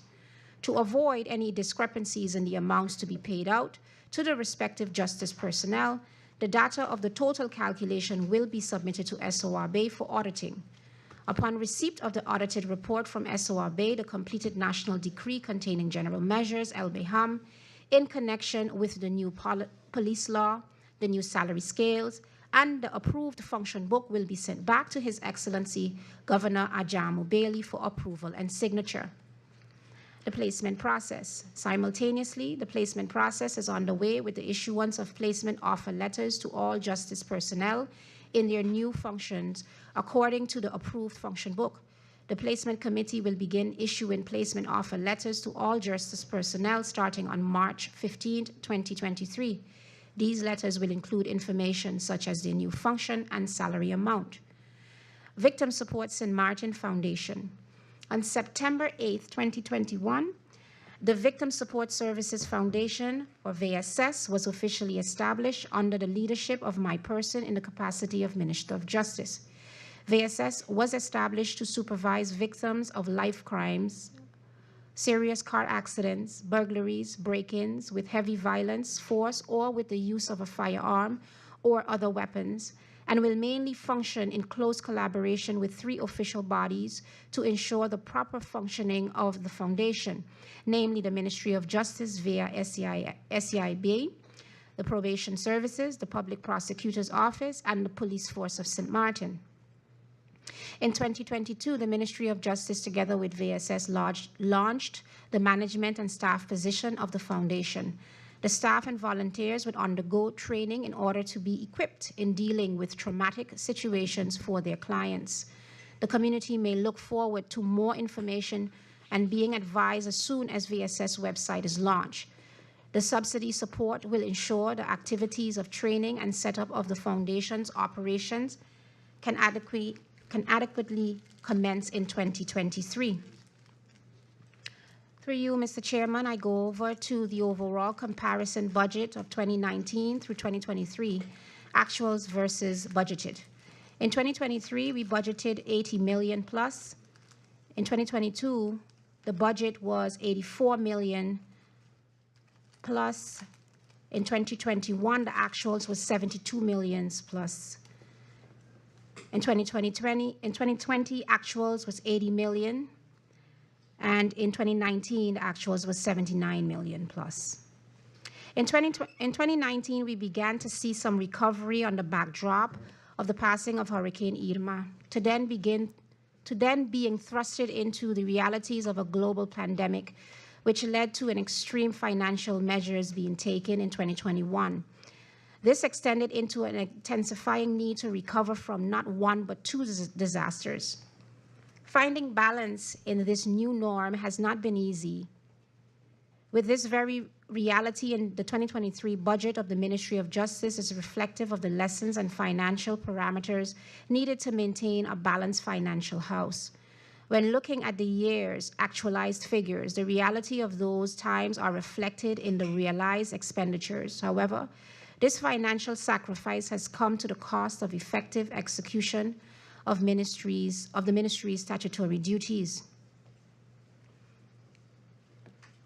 The ministry's budget is 63% reflective of its personnel expenditures, which amounts to 50 million guilders, and a mere 37% reflects less than 30 million guilders to be allocated to operational expenses. More than half of the operational expenses, amounting to 17.2 million guilders, designated to support the Justice Chain partners through its contributions and subsidies. The ministry, with the aid of its kingdom partner, the Netherlands, is expected to receive support to supplement the gap in our financial means to make critical investments to meet the strategic goals set forth in 2023. On screen, we can note these investments are to be made towards the strengthening of immigration border supervision, improvements of the detention facility, and the strengthening of our financial intelligence unit in tackling financial and economic crimes. On screen, we can see when looking closely at the personnel expenses, the ministry has budgeted for 8 new critical vacancies. However, due to stringent financial limitations, these vacancies only budgeted for 6 months, therefore only able to recruit in the latter half of 2023. These includes to officially hire a Secretary General for Justice, Head of Immigration. We are also looking the head of our national detectives, legal policy advisor, and so forth. On screen, as we look closer at the ministry's operational expenses by category, we note reduced budgets in 2023 compared to 2022 in the budget items of meals for staff, maintenance and purchase of weapons and ammunition, books and subscriptions, uniform and various specific consumables. with a relatively slight increase in travel budget allowance, restricted for critical travel only, as the category of third-party agreements, SLA, lease contracts, and licenses marginally increased to reflect the needed agreements to be entered into for 2023. Looking at our operational expenses by category, as we take a closer look, we can see the travel budget by division, further noting that third-party agreements, SLA, lease contracts, and licenses reflect 7% of the overall operational budget, reflecting contracts such as on-call doctors for detained persons, VKS agreement with Harvey Bay, our Telem CCTV with KPSM agreement, C3 radio for the radios for the Ministry of Justice, our GED program for the inmates at Harvey Bay, and other agreements such as pest control, septic service, and so forth. We note further reduced budget post in 2023 compared to 2022 in the budget items of maintenance of our buildings and grounds, lease agreements, other nursing costs, so medical, representation costs, legal and other expert advice. Shifting these reduced budgets posts to better accommodate posts that had higher realized actuals in 2021. In the budget discussion held in June 2022, the matter of the vendor supplier to Harvey Bay regarding the inmate food supply chain was highlighted, specifically as there hadn't been an established tender procedure for the vendor used. Since then, the ministry has begun the preparations for the tender procedures, which requires the involvement of expert advice in relation to the dietary needs of the inmate population. A completed tender document has not been finalized in this regard. However, in the interim, to address this issue in the scope of prices, the goods are now also being procured from a wholesale supplier. There is a challenge with the availability of vendors willing to do business with government for various reasons, such as tax-related problems of the vendor and/or accepted delays in payments. The ministry has prioritized the completion of this tender procedure for the first half of 2023. Overall, we can see the ministry's operational budget was cut by 2%. This was the sacrifice needed to account for 8 critical vacancies to be filled in 2023. As well as if we take a closer look at the projects and activities slated for 2023 for the budgetary year of 2023, and an estimated $8.6 million financial injection to strengthen the ministry's operational capacity. Over 90% reserved for investments to be made towards the strengthening of immigration border supervision, improvements of the detention facility, and the strengthening of the Financial Intelligence Unit, FIU, in tackling financial economic crime, which is funded through the Netherlands. Through you, Mr. Chairman, I'd like to give 10 major areas in which improvements to the current detention facility are planned. These are namely the training of prison personnel at Harvey Bay, investments in our IT, hardware and software, implementation and training of new prison administration system, improve sick leave management of the prison, personnel in collaboration with MedWorks and also SZV, restore workshop and the chapel, procurement of new beds and mattresses and so forth, rebuild extra care unit and refurbish the medical room, refurbish the recreational room, security system, fire alarm and light and protection system, and inmate reintegration and educational programs. Projects and activities in strengthening border supervision, or ORVG.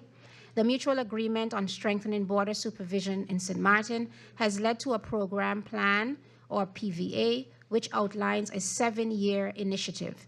In 2023, the budgeted expenditure reserved for are based on the priority initiatives slated for this phase of the action plan. This will lead to financial injections financed by our Kingdom partner in critical areas of our operation. Operational expenses by category.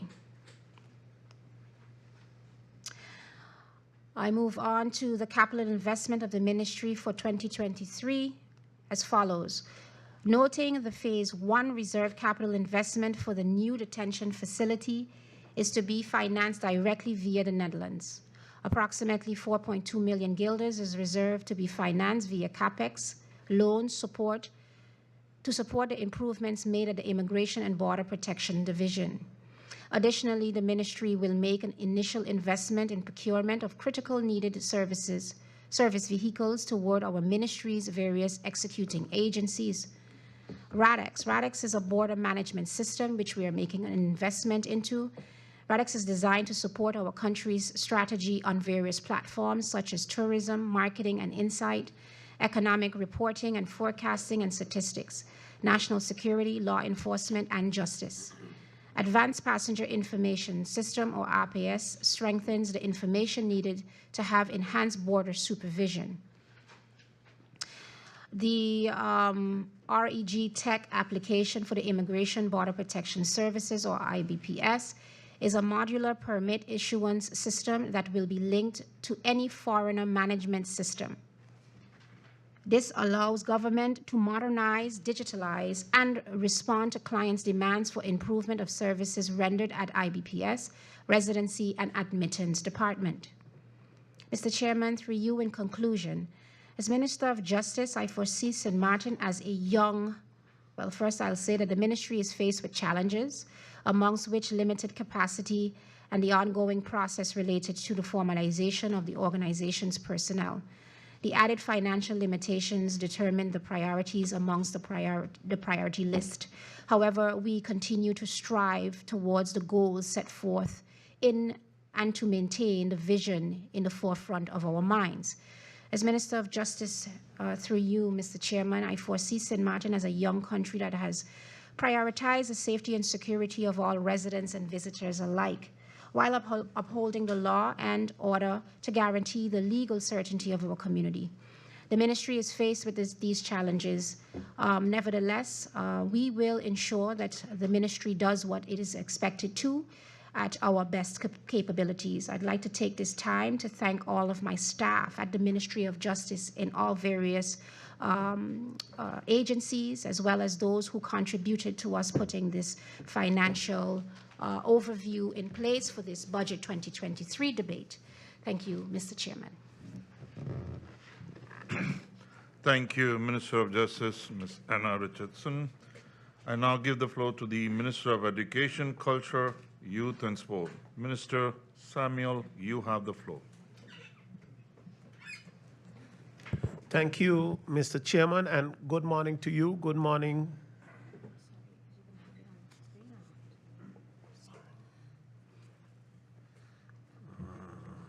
It's right. Okay. Good morning, Mr. Chairman, and good morning to the Secretary General. Good morning to the members of Parliament.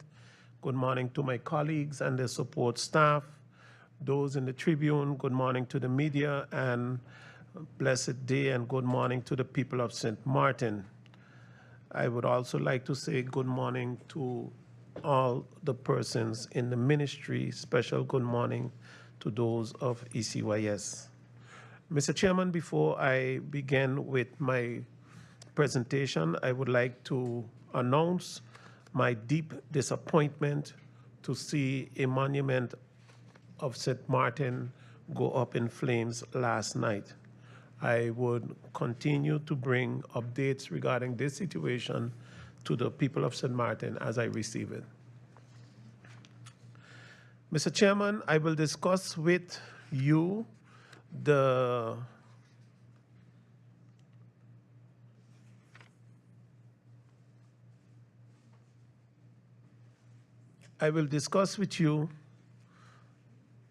mission and vision statement of the Ministry of Education, Culture, Youth and Sports.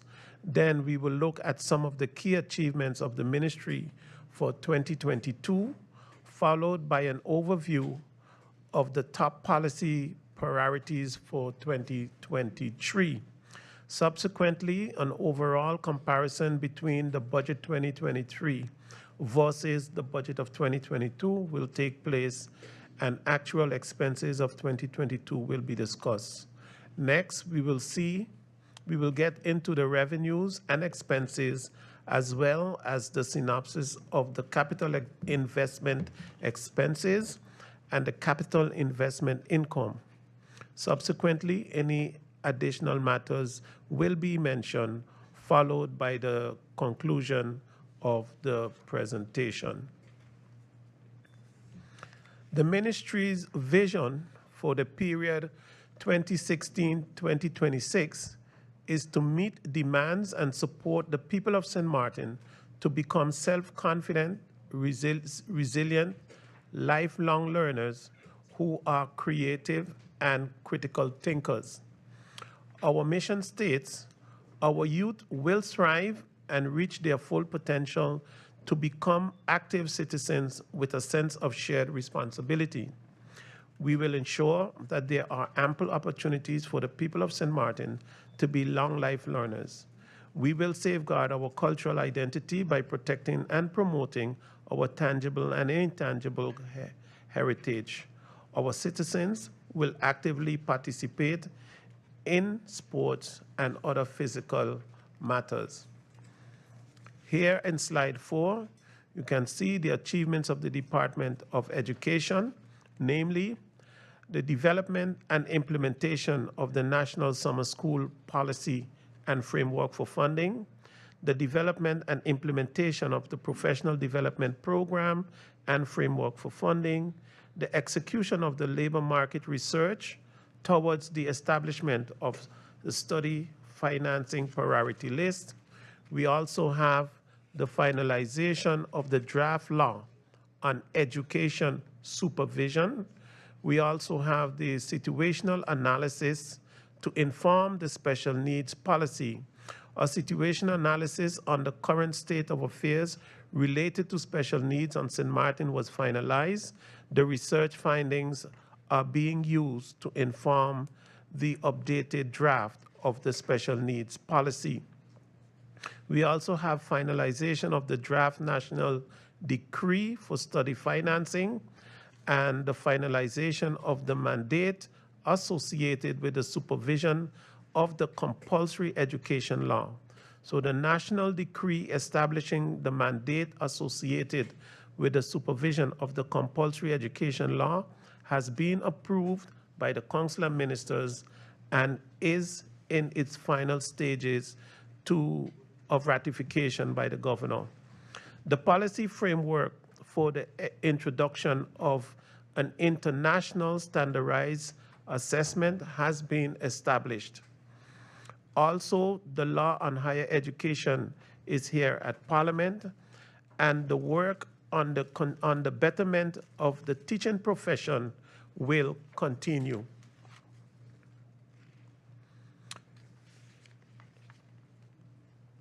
In slide 5, we can see major events of major significance for the Department of Culture.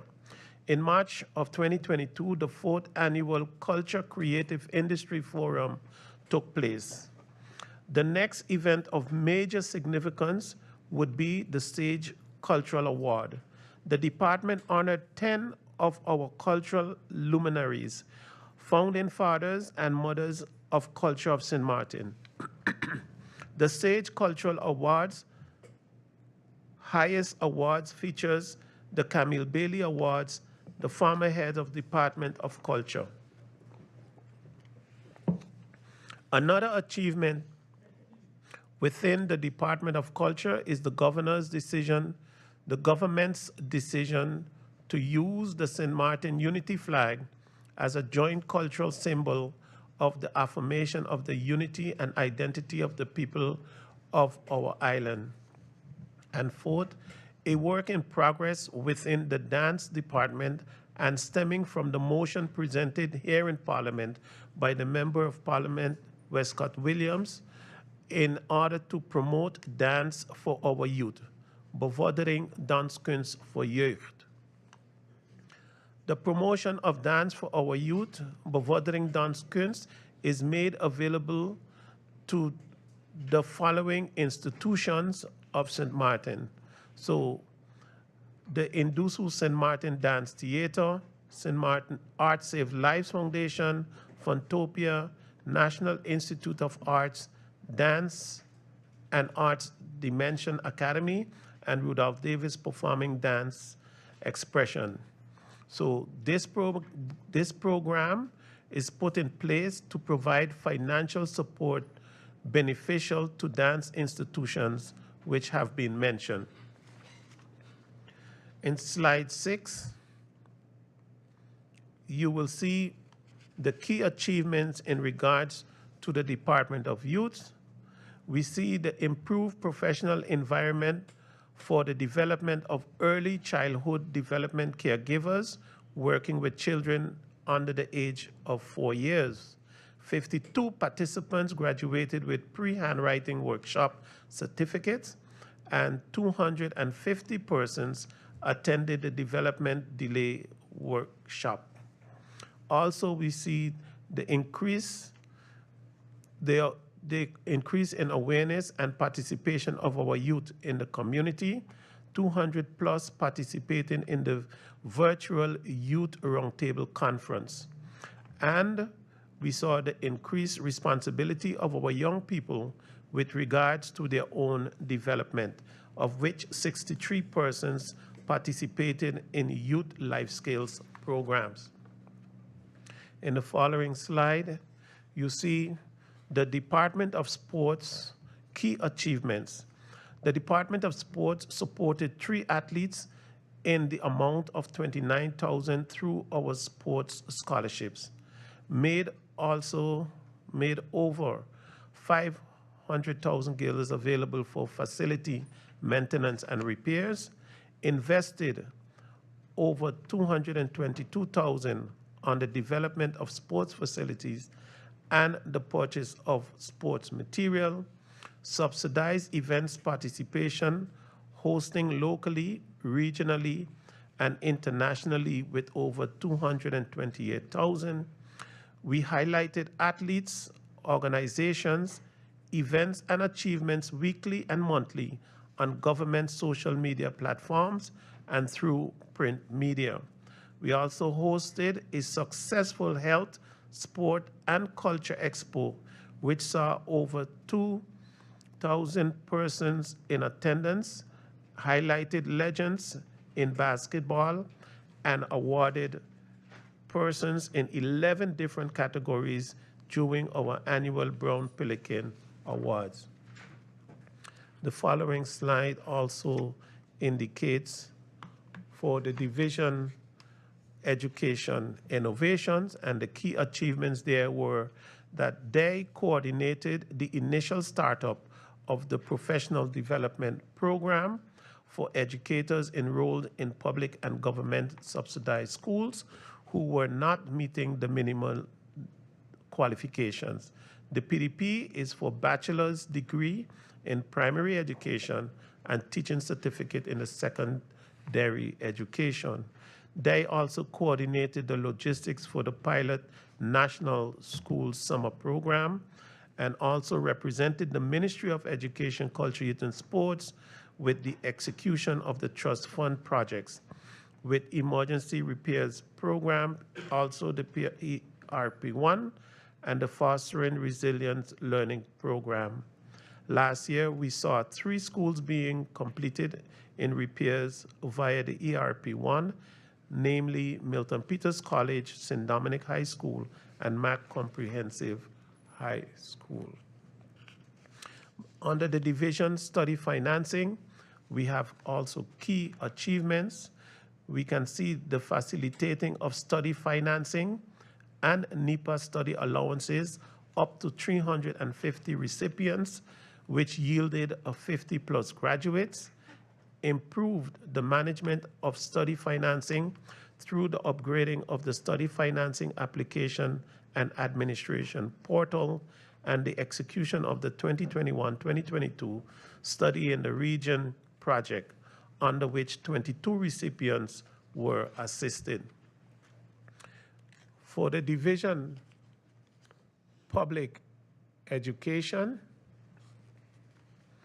we see as key achievements the digitalizing of education projects, DPE has implemented a student information management system which has enabled the public schools to produce digital report cards and roll out a parent portal.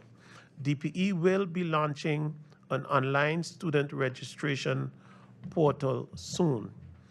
The Division Public Education will continue to roll out the learning management system that will better reach each child at their level. Also, the implementation of STEAM in the special education program at PWAS. So DPE will be implementing robot-assisted instruction for children at Prince William Alexander School. This program has been proven to transform the way children learn by accelerating their learning trajectory and shortening the timeline of progress. Also, the Wi-Fi was expanded by the schools, so more access points continue to be added, and in 2023, DPE should achieve full campus coverage at all public schools. Digital boards were also purchased. The public schools are about to receive one of the most significant direct investments in education technology ever for public education. Each public school classroom is about to be equipped with a digital board which will modernize instruction delivery and make lesson more interactive for the students. Each teacher and staff of public school will receive a new laptop and the required training to utilize these tech tools. Also, the upgrade of bandwidth took place. We have an upgrade of the breakfast program. The breakfast program has been upgraded to now include fresh fruit, yogurt, and milk. The monthly spending limit has also been upgraded. We have also the re-implementation of remedial teaching. Each public elementary school now have a remedial teacher. In the DPE, we also see the process of repairing the Martin Luther King School started. For the Division Inspection in Education, we see as key achievements the presenting of the final report of the St. Maarten Education Review, and also St. Maarten hosted under the Inspection of Education the first face-to-face conference since the pandemic, which is the cooperation agreement between the Inspectorate of the Netherlands, Curaçao, Aruba, and St. Maarten, namely the CAST conference. For Student Support Services Division, the hosting of the Caribbean Safe School Initiative, which consists of a ministerial forum and a youth forum, took place, and the general care management meetings also took place. The general care management meetings are meant not only to share and exchange knowledge relevant to care within the schools, but also meant to assist care team members in the application of the relevant care-related strategies within their respective schools. There are 2 levels of general care management meetings, elementary and secondary. And also on the SSSD, the speech screening program also took place. This program is aimed at the identification and prevention of potential speech and language impairment in children from Cycle 1, Group 2. The program began at the Ruby La Vega School in 2023, and the SEC is now to refer the students based on the screening indicated that they required speech therapy. We have also on the UNESCO Sint Maarten Key Achievements. The UNESCO office continued to increase the visibility and understanding of the UNESCO organization in Sint Maarten in 2022. The office ensured that Sint Maarten participated and benefited from many trainings, experts, programs, and funding opportunities from the UNESCO organization. Specific examples include expanding the UNESCO Intangible Cultural Heritage ICH wire bending program, which is now offered in 4 after-school programs, initiating the introduction of the teaching of Sint Maarten folklore, song, and dance in the Art Save Lives summer program. Also, we see the contributing to the development of the Sint Maarten History and Cultural Heritage course at the University of Sint Maarten, and providing resources for the introduction of the subject history and geography of Sint Maarten at the Methodist Agogic Center Comprehensive Secondary Education. We also see under UNESCO the chairing of the Vierlanden Overleg Immaterieel Erfgoed meetings, and lastly for today, the contribution and participating in the National Development Vision launch. Policy priorities for 2023. Our policy priority for 2023 focused on the following: improving a qualitative and sustainable education system through the development of legal and policy frameworks, as prioritized in the governing program and the country reform package for education joint action plan.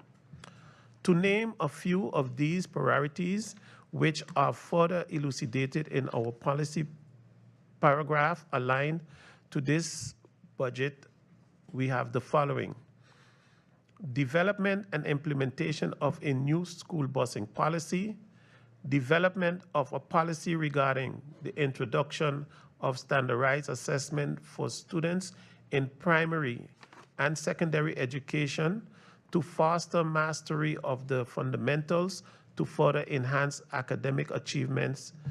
Also, implementation of the summer school policy, the implementation of a strategy to improve literacy and numeracy, development and implementation of a language policy, development of a plan for reform secondary education that integrates culture, sport, and education program, labor market needs, and innovative developments. We also have the implementation of the special needs policy within an inclusive education strategy, the amendment of the LBHAM bekostiging, the continuation of professional development for teachers and potential teachers, continuation of the development of policies and plan related to disaster risk reduction, implementation of the education review for the reform agenda, and the legislation regulating the supervision of education. Secondly, we see under the policy priorities in 2023 to restore access to safe and adequate education, sport, and cultural facilities, and enhancement of the infrastructure through trust fund finance projects. There are several initiatives related to the repair and rebuilding of facilities funded through the trust fund, and I will further elucidate on these under the caption Other Matters. Thirdly, to enhance the resilience of vulnerable youth, students, and staff in the various sectors through the trust fund finance projects of the Fostering Resilience Learning Project and Child Resilience and Protection Project.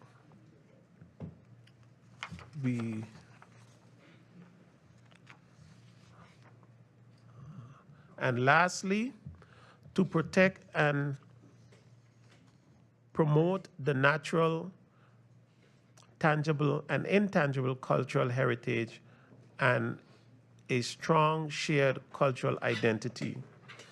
Our ministry will continue to endeavor to actively protect and promote the natural, tangible, and intangible cultural heritage of Sint Maarten in partnership with the Sint Maarten National Commission for UNESCO, and in particular with the Four Kingdom Countries platform to implement our national agenda.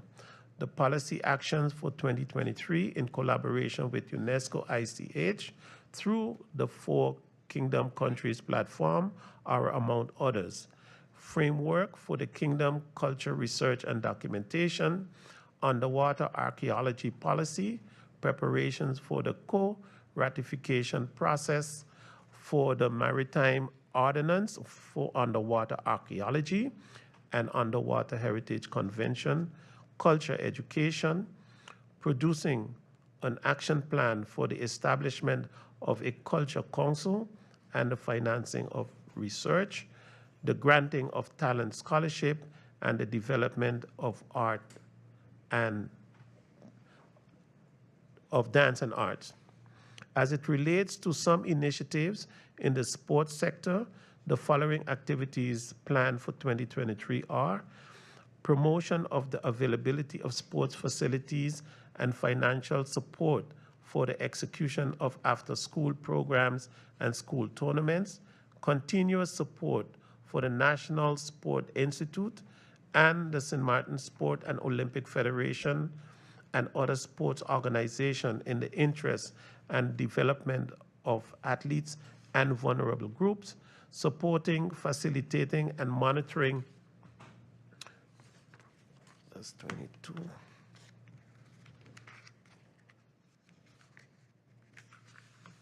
And monitoring improvement plans for sports organization, the execution of their programming and the development of their athletes, the development of athletes for further education or career in sports, and programs for vulnerable groups and the general population to engage in sports activities. And finally here, promotion of local, regional, and international events and tournaments. We see in slide 15 the overall comparison from education, culture, youth, and sport budget of 2023 versus 2022. So an overall comparison between the budget of 2022, the actuals, and the budget of 2023 is given. And then on the next slide, you have the comparison of revenue made. The revenue budgeted in 2022 was $122,184 and consisted only of examination fees. So you would see $76,808 was collected in 2022 for examination fees. The next overview showed you expenses per economic category. The categories are personnel expenses, goods and services, subsidies, and study financing. In this overview, the expenses are broken down into those three economic categories and compared budget 22, amended budget 22 versus actual expenses of 2022 versus the draft budget 2023. The personnel expenses budgeted in 2022 stood at $26,747,631 and was amended to $27,777 and $355. However, $24,837,383 was spent on personnel in 2022, which is mainly due to not being able to hire the required staff as expeditiously as would like, as a result of the lengthy and cumbersome administrative process for hiring personnel. The budget 2023 of personnel expenses was kept at amended 2022 budget level. The capital expenditures for 2023 for the ministry consist of the coverage of the Martin Luther King School playground for $350,000, the ICE and software for education, which is $766,242, the expansion renovation of John Lamini Center, which is 2 million guilders, and the upgrading of the Raul Lillard Sport Field, $2,242,365.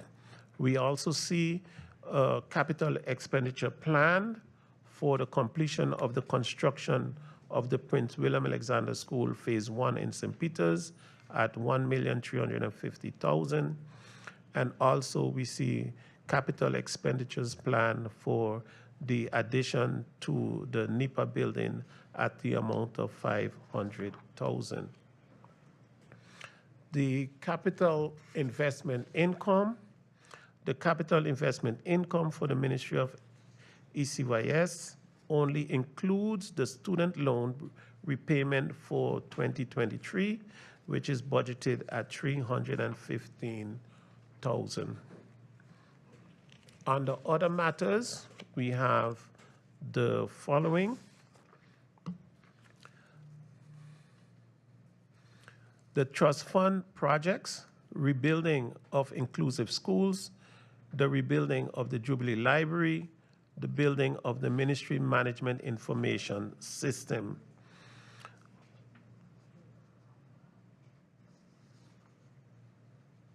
With finalizing the situation analysis for special needs education policy and the survey to identify students, the upgrading of the inclusive education special needs policy is well underway for its finalization in 2023. Simultaneously, this policy will update the Education Care Center program.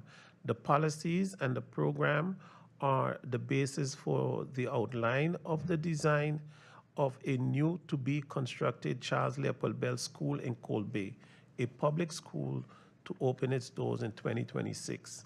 Meanwhile, the preparation for the Sister Mary Lawrence School in Middle Region progressed with the last amendments to finalize the design and the preparation of the publication of the procurement for the supervision of works by NRPB in early 2023. Various discussions on ownership and management of the future of the building progressed in 2022 for decision-making in 2023.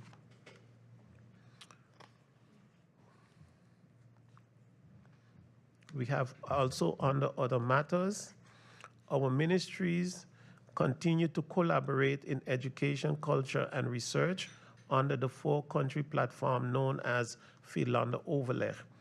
The ministerial four-country agreements continue to serve as the foundation for further cooperation on a range of policy topics.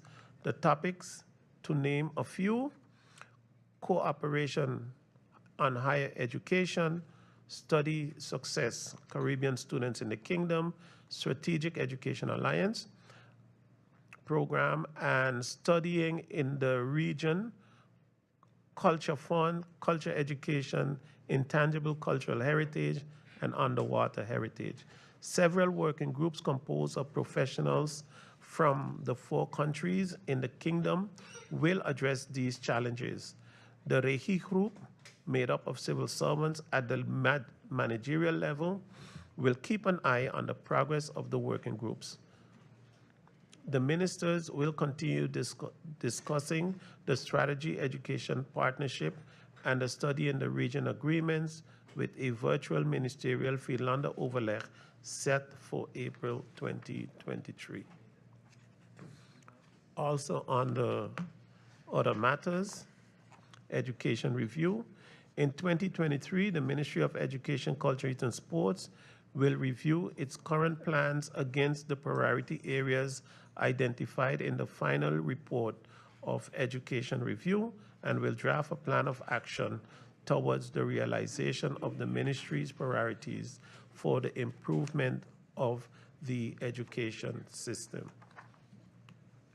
Mr. Chairman, in conclusion, members of Parliament, through you, Mr. Chairman, I would like to stress on the importance of the draft budget 2023 for the plans of the Ministry of Education, Culture and Sports, considering that all ministries were challenged with the issue of having to present a balanced budget for 2023. This is of course restricted to the plans which can be executed in 2023. Notwithstanding the challenges, the Ministry of ECYS has set out to accomplish its goals, including the trust fund projects, the country packages, as well as the incidental challenges which must be dealt with to avoid further issues. As you can see from the presentation, there is a real need for capital investment expenses for the ministry to complete construction of one public school, to add much needed building to our NIPA building, providing hardware and software to our public schools and school bus transportation software, and of course not forgetting the renovation / upgrade to the football field and track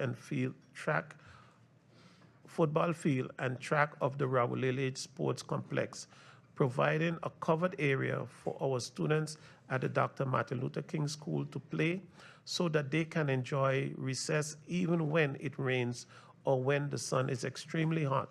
And of course, the expansion / renovation of the John Ladmony Center. Make sure.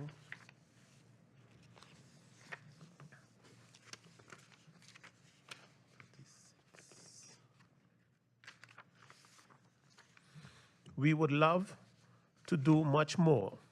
However, we are limited by the availability of the interest charge standard, which determine how much room there is to be able to borrow from the Netherlands for investments.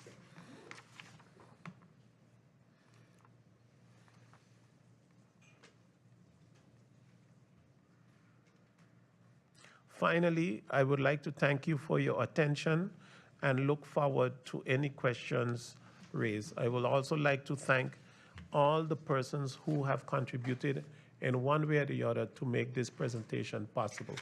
Thank you. Thank you, Minister of Education, Culture, Youth, and Sport, for your presentation. As announced earlier, the lunch break will be from 1 p.m. till 2. So we'll return back at 2 p.m. Meeting adjourned till 2 p.m.